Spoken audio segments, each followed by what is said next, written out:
여호와는 나의 목자니 내가 부족함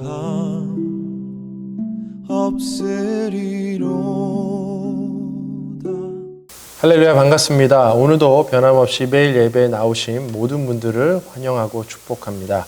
다 같이 사도신경으로 신앙 고백 하시겠습니다. 전능하사 천지를 만드신 하나님 아버지를 내가 믿사오며 그 외아들 우리 주 예수 그리스도를 믿사오니 이는 성령으로 잉태하사 동정녀 마리에게 나시고 본디오 빌라도에게 고난을 받으사 십자가에 못 박혀 죽으시고 장사한 지 사흘 만에 죽은 자 가운데서 다시 살아나시며 하늘에 오르사 전능하신 하나님 우편에 앉아 계시다가 저리로서 산 자와 죽은 자를 심판하러 오시리라.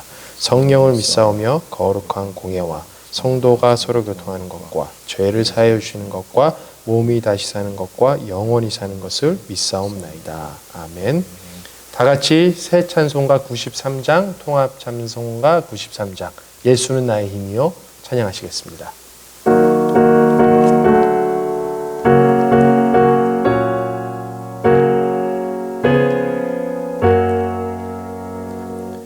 예수는 나의 힘이요 내 생명 되시니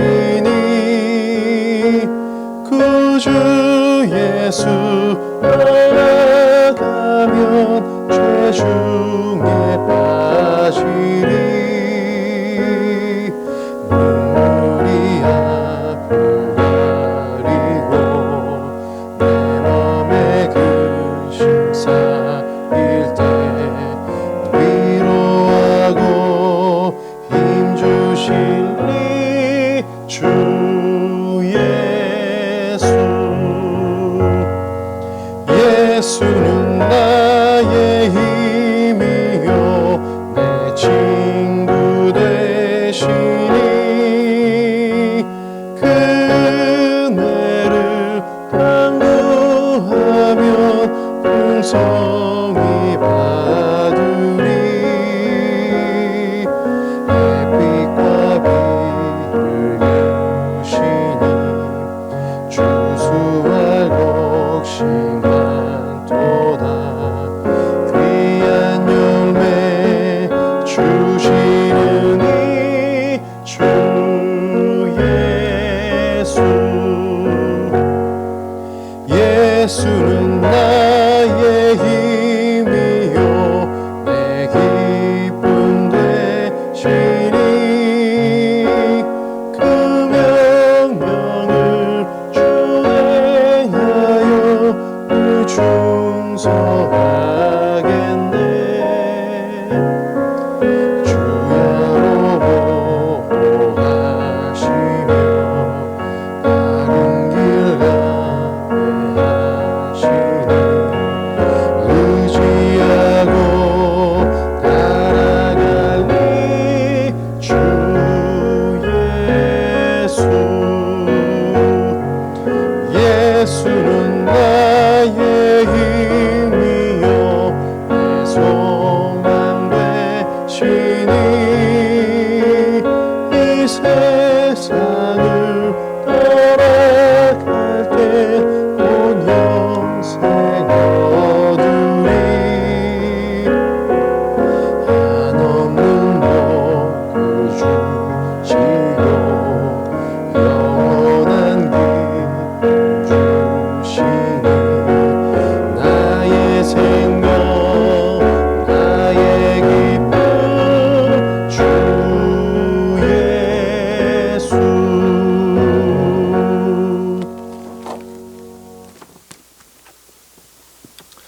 오늘 함께 보실 말씀은 예레미야 18장 1절부터 8절까지만 보시도록 하겠습니다. 예레미야 18장 1절부터 8절까지입니다.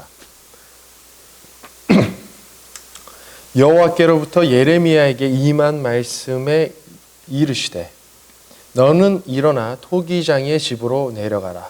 내가 거기에서 내 말을 내게 들려주리라 하시기로 내가 토기장의 집으로 내려가서 본즉 그가 농로로 일을 하는데 진흙으로 만든 그릇이 토기장의 손에서 터지매 그가 그것으로 자기 의견에 좋은 대로 다른 그릇을 만들더라. 그때 여호와의 말씀이 내게 임하니라 이르시되 여호와의 말씀이니라. 이스라엘 족속아, 이 토기장이가 하는 것 같이 내가 능히 너희에게 행하지 못하겠느냐. 이스라엘 족속아, 진흙이 토기장이의 손에 있음같이 너희가 내 손에 있느니라. 내가 어느 민족이나 국가를 뽑거나 부수거나 멸하려 할 때에, 마지막 절입니다. 8절입니다. 만일 내가 말한 그 민족이 그의 악에서 돌이키면 내가 그에게 내리기로 생각하였던 재앙에 대하여 뜻을 돌이키겠고. 아멘. 인간의 근본적인 동기의 힘, 어디서부터 온다고 생각하십니까? 정신분석학의 창시자인 지그문트 프로이트는 인간의 쾌락과 공격성이라고 믿었습니다. 개인심리학의 창시자인 알프레트 아들러는 힘, 즉 권력에서부터 나온다고 주장하였습니다. 이와 다르게 오스트리아의 실존주의 심리학자였던 빅터 프랭클은 인간을 지배하는 원동력은 인생에서 의미를 찾는 것이라고 주장하였습니다. 이 주장으로 만든 개념이 바로 잘 아시겠지만 실존 분석적 의미의 정신요법인 로고테라피, 의미요법입니다. 한 가지 특별한 것은 프랭클은 직접 체험을 통해 의미요법을 구체화하고 증명했다는 것입니다. 2차 세계대전 당시 다른 동료들과 함께 나치 수용소에 갇히게 되었던 것이죠.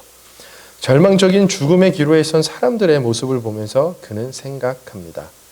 무엇이 그들을 살게 하고 죽게 하는 것인가? 끊임없이 관심을 가지고 수용소에 갇혀 있던 사람들을 관찰한 결과 중요한 한 가지를 발견합니다. 살 수 있다는 희망이 생명을 지탱하게 하는 힘이라는 것을 알게 됩니다. 그리고 본인 자신도 희망이 없어 보이는 나치 수용소에서 이렇게 다짐을 합니다. 내가 지금은 수용소에서 죽음을 기다리고는 있는 처지이지만 끝까지 삶을 포기하지 않고 희망을 가지고 있는 한 나는 죽지 않는다. 그리고 이곳에 있다는 것이 얼마나 내게는 행운인가. 그는 이 시간을 통해 인간은 비극적인 상황에서도 의미를 추구함으로써 살아남을 수 있으며 동시에 인간의 고유의 가치를 실현할 수 있다는 확신을 갖게 됩니다. 이러한 인간 이해를 근거로 로고테라피, 의미요법 이론을 완성한 것입니다. 이 이론은 오늘날 살아가는 모든 사람들에게 자신의 현실 속에서 다시 새롭게 의미를 찾고 초월적인 그 무엇을 바라보게 하는 동기를 부여할 수 있습니다. 각자가 살아가는 인생의 현실에서 의미를 찾는 것, 절망적인 현실 속에 희망을 다시 찾는다는 것. 여러분은 어디에서 인생의 의미, 희망을 찾고 계십니까? 예레미야 하면 떠오르는 단어가 있습니다. 담임 목사님께서도 언급을 하셨던 걸로 기억합니다. 바로 눈물입니다.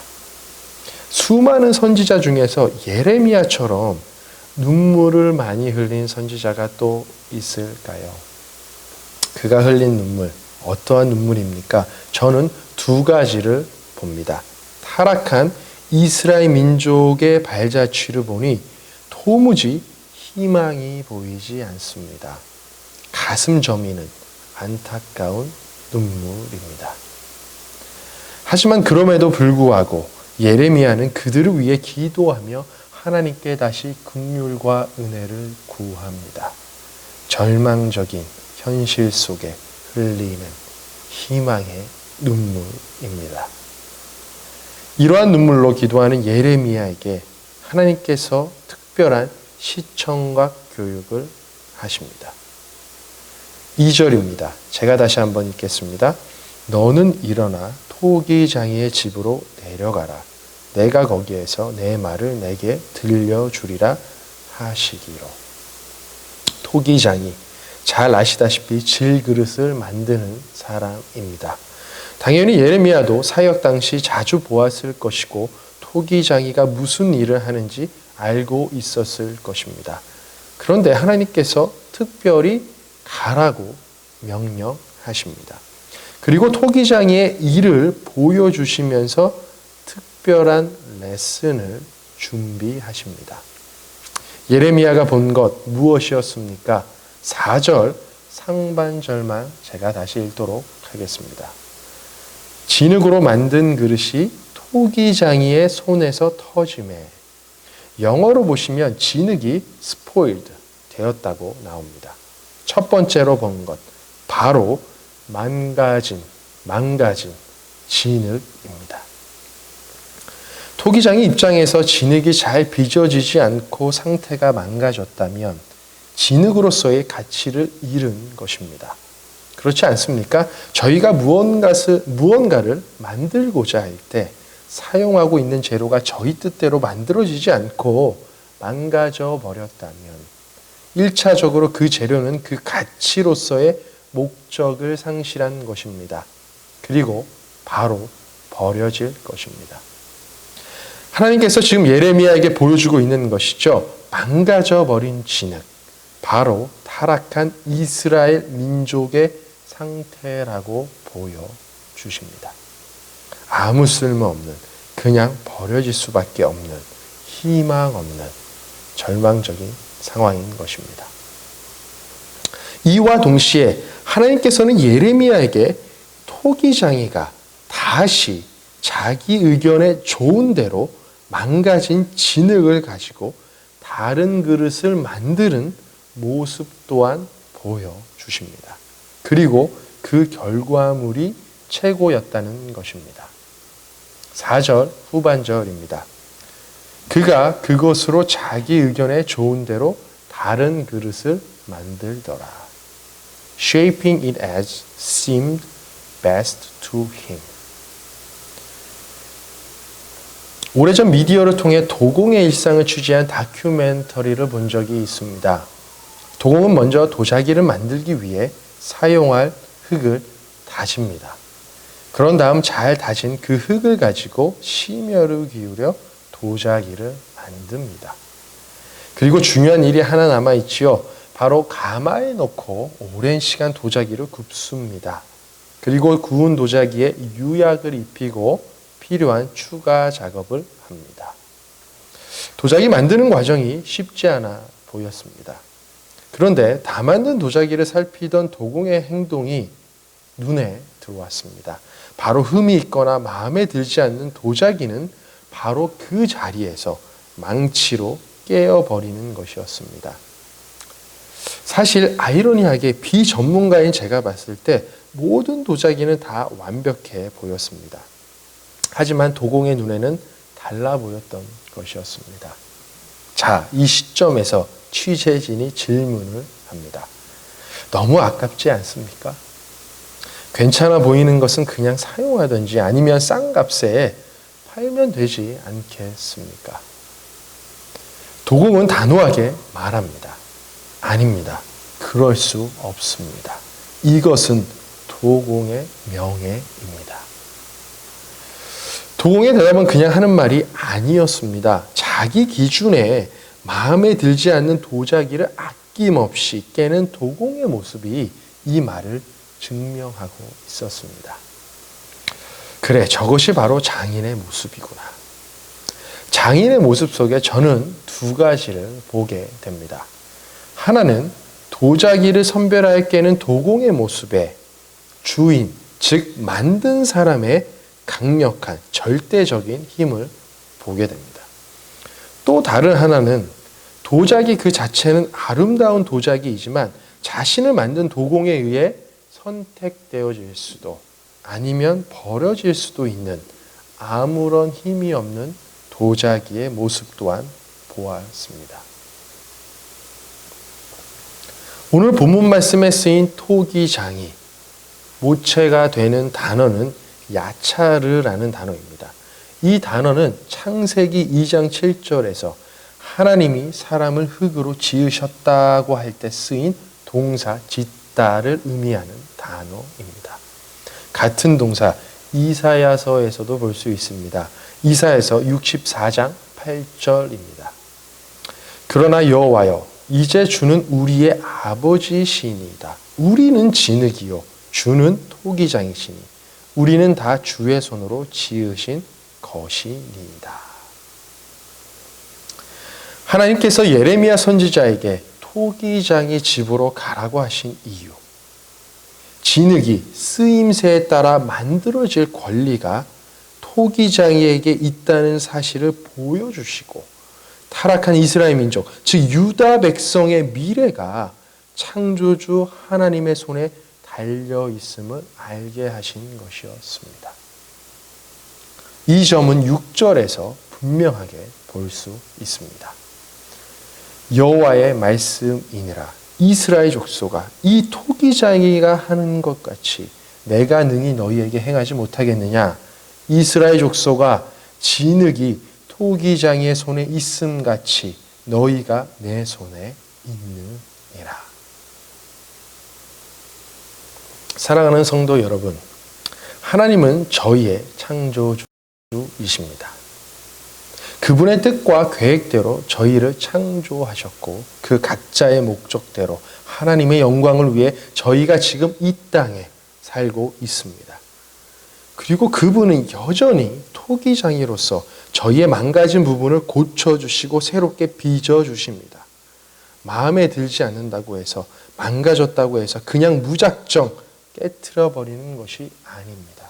다시 당신 의견에 좋은 대로 최고의 것으로 회복시키시고 빚어주시는 분이십니다. 여기서 쓰인 좋은이란 단어의 기본 어근은 길을 똑바로 만들다라는 의미입니다. 그리고 오늘 본문에서 이 단어가 눈을 뜻하는 아인이라는 히브리 단어와 함께 사용되어지면 누군가 보기에 올바른 좋은이라는 뜻이 되어집니다. 하나님 보시기에 올바른 것으로 좋은 것으로 되었다라는 것입니다. 어디서 많이 들어본 구절 아닙니까? 하나님께서 세상을 창조하실 때 특히 인간을 만드시고 나서 하셨던 말씀, 심히 보시기에 좋았더라. 하나님 보시기에 좋고 옳아 보였던 저희가 죄로 인해 연약해지고 타락한 이스라엘 백성들처럼 살아갈 때가 많습니다. 하지만 기억하십시오. 다시 한번 기억하십시오. 창조주 하나님은 연약한 저희에게 다가오셔서 다시 그분의 뜻대로 좋고 올바르게 다시 고쳐주시고 빚어주십니다. 깨어져 버릴 수밖에 없고 희망조차 없는 저희에게 오셔서 그분의 손길로 다시 고쳐주시고 싸매주시는 하나님 그 사랑. 이전 것은 지나가 버리고 다시 새로운 피조물로 새 것으로 빚어주시는 그 하나님의 은혜, 다시 살아갈 희망을 주시는 분, 바로 우리의 아버지 하나님이십니다. 여러분 그렇게 믿으십니까? 이러한 은혜가 여러분의 인생 가운데 충만하시길 하나님의 이름으로 축복합니다. 예레미야에게 자신을 토기장이 창조주로 보여주시고 말씀하시고 위로하셨던 하나님. 하나님은 예레미야를 통해 이스라엘 민족이 이러한 은혜 앞에 결단해야 할 한 가지를 말씀하십니다. 7절과 8절 다시 한번 보실까요? 내가 어느 민족이나 국가를 뽑거나 부수거나 멸하려 할 때에 만일 내가 말한 그 민족이 그의 악에서 돌이키면 내가 그에게 내리기로 생각하였던 재앙에 대하여 뜻을 돌이키겠고. 한 가지 결단 무엇입니까? 바로 악에서 돌이켜 창조주 하나님께로 돌아가는 것입니다. 여기서 돌이키다의 단어는 회개한다라는 슈브라는 히브리어가 사용되어졌습니다. 여러분, 제가 바로 전에 나눴던 말씀 중에 죄에 대한 하나님의 행동에 대해 두려워해야 한다는 말 기억하십니까? 하나님은 자신의 사랑하는 자녀들이 죄악 가운데 살아가는 모습을 경멸하십니다. 싫어하십니다. 증오하십니다. 왜냐하면 그곳은 결국 죽음이기 때문입니다. 오늘 읽지는 않았지만 18장을 계속해서 보시면 하나님은 예레미야에게 내가 전한 말을 유다 사람들과 예루살렘 주민들에게 선포하라고 명령하십니다. 11절이죠? 제가 한번 읽도록 하겠습니다. 그러므로 이제 너는 유다 사람들과 예루살렘 주민들에게 말하여 이르기를 여호와의 말씀해 보라. 내가 너희에게 재앙을 내리며 계책을 세워 너희를 치려 하노니 너희는 각기 악한 길에서 돌이키며 너희의 길과 행위를 아름답게 하라 하셨다 하라. 사실 오늘 본문 말씀의 바로 전장인 17장을 보시면 안식일을 다시 거룩하게 지키라라고 하나님 또한 명령하셨습니다. 그리고 나서 다시 한번 심판의 말씀을 주시면서 다시 돌아오라고 말씀하시는 것입니다. 이것이 예레미야 외침 아니겠습니까? 그런데 그들의 반응이 어떠한지 여러분 아십니까? 바로 이어서 11절입니다. 그러나 그들이 말하기를 이는 헛되니 우리는 우리의 계획대로 행하며 우리는 각기 악한 마음이 완악한 대로 행하리라 하느니라. 순전한 기독교를 저술한 말이 필요 없는 복음주의자 C.S. 루이스는 교만한 사람을 이렇게 그의 책에서 정의합니다. 교만한 사람들은 항상 눈을 내리깔고 사물과 사람을 봅니다. 그렇게 내리깔고 보는 한 자기보다 높이 있는 존재는 결코 볼 수 없습니다. 타락한 이스라엘 민족, 그들의 반응, 교만함의 극치를 보여줍니다. 예레미야가 가슴 저미는 안타까운 눈물을 흘리지 않을 수 있겠습니까? 하나님이 자신을 토기장이라고 말씀하시면서 위로받았던 예레미야, 다시 한번 타락한 이스라엘 민족을 보며 희망의 눈물을 흘렸던 예레미야. 하지만 정작 이 위로를 받아야 할 유다 사람과 예루살렘 사람들은 결코 자기보다 높이 있는 존재를 보지 못합니다. 듣지 않습니다. 관심 없습니다. 귀찮습니다. 교만합니다. 지금 죄악된 삶에 만족해 합니다. 이러한 백성, 하나님뿐만 아니라 하나님의 말씀을 전하는 예레미야의 생명까지, 그의 목숨까지 위협합니다. 계속해서 18장 읽어보시기 바랍니다. 예레미야의 눈물 멈출 일이 없습니다. 하나님은 오죽하시겠습니까? 망가져버린 그들의 삶을 깨어버리지 않으시고 지금도 여전히 당신의 손으로 붙들고 계시는 하나님이 안쓰럽기까지 합니다. 사랑하는 오클랜드 성도 여러분, 하나님의 값진 은혜는 결코 저희들이 막 다룰 수 있는 그런 싸구려 은혜가 아닙니다. 필요할 때만 찾고 서랍 속에 감춰놓는 그런 은혜가 아닙니다. 저희를 살리신 이 은혜는 그 어느 것과도 바꿀 수 없는 소중한 것입니다. 진실하고 위대한 사랑입니다. 자신이 직접 만드신 피조물에게 조롱과 핍박당하시면서 치른 무엇과도 비교할 수 없는 값지고 위대한 사랑입니다. 이 값진 사랑 어찌 잊을 수 있겠습니까? 어찌 필요할 때만 꺼내볼 수 있겠습니까? 이 값진 사랑에 감격해 매일매일 감사의 눈물을 흘리며 살아야 되지 않겠습니까? 늘 좋은 것으로 옳은 길로 인도하시는 그분을 신뢰하며 늘 그분의 말씀에 따라 살아가야 되지 않겠습니까? 이것이 주님의 자녀로서 명예 아니겠습니까? 혹여나 죄악 앞에 쓰러져 이 값진 사랑의 은혜를 잊어버리셨다면 오늘 이 아침 다시 창조주 하나님께로 돌아가시기 바랍니다. 혹여나 이성으로 이해할 수 없는 고난 앞에 절망해 계시다면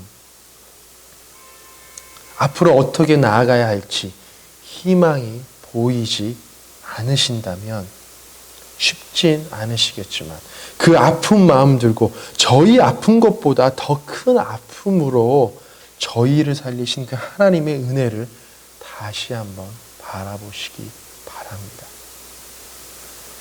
그래서 다시 희망 주시는 그 하나님께로 시선을 돌려 상한 마음 고쳐달라고, 지친 마음 싸매어 달라고 외치시기 바랍니다. 예레미야는 눈물로 외쳤습니다. 다시 돌아와라. 우리를 만드시고 구원하신 하나님께서 우리를 고쳐주시고 싸매주시는 분이시다. 다시 돌아와라.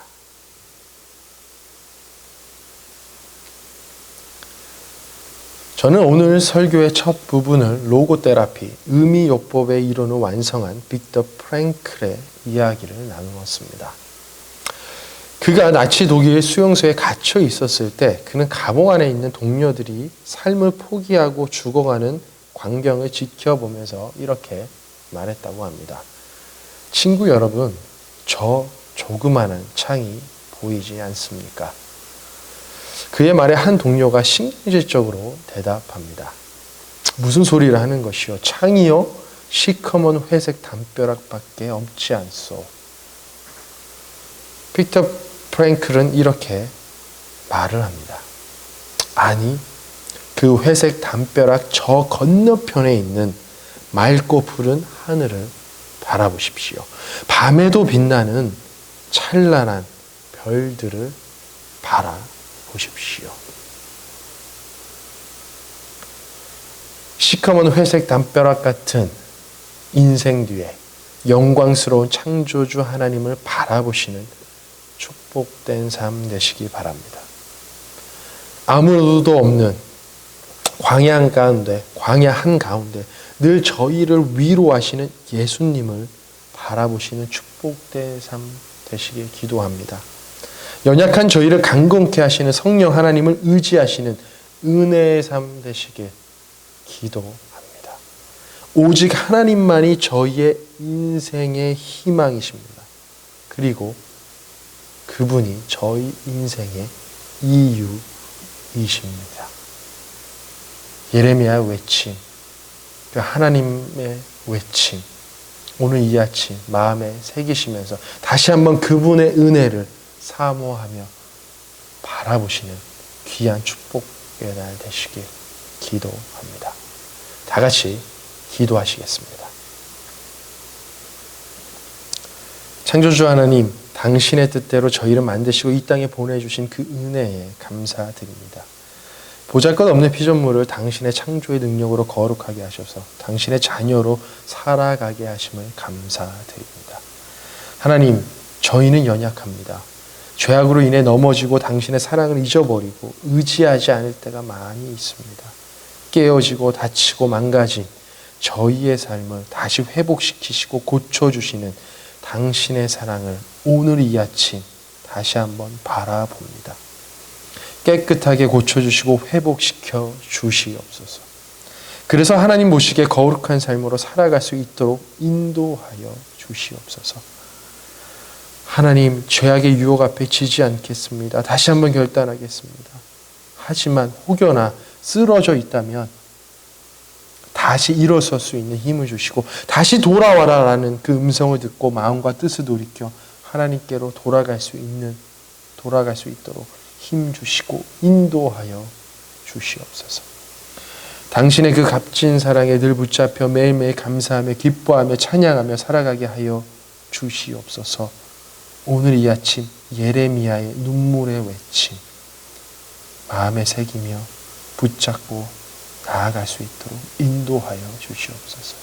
감사드리며 예수님의 이름으로 기도하였습니다. 아멘. 다 같이 주기도문으로 예배를 마치시겠습니다. 하늘에 계신 우리 아버지여, 이름이 거룩히 여김을 받으시오며 나라가 임하옵시며 뜻이 하늘에서 이루어진 것 같이 땅에서도 이루어지이다. 오늘 우리에게 일용할 양식을 주시옵고 우리가 우리에게 죄진 자를 사하여 준 것 같이 우리 죄를 사하여 주시옵고 우리를 시험에 들게 하지 마시옵고 다만 악에서 구하시옵소서. 나라와 권세와 영광이 아버지께 영원히 있사옵나이다. 아멘.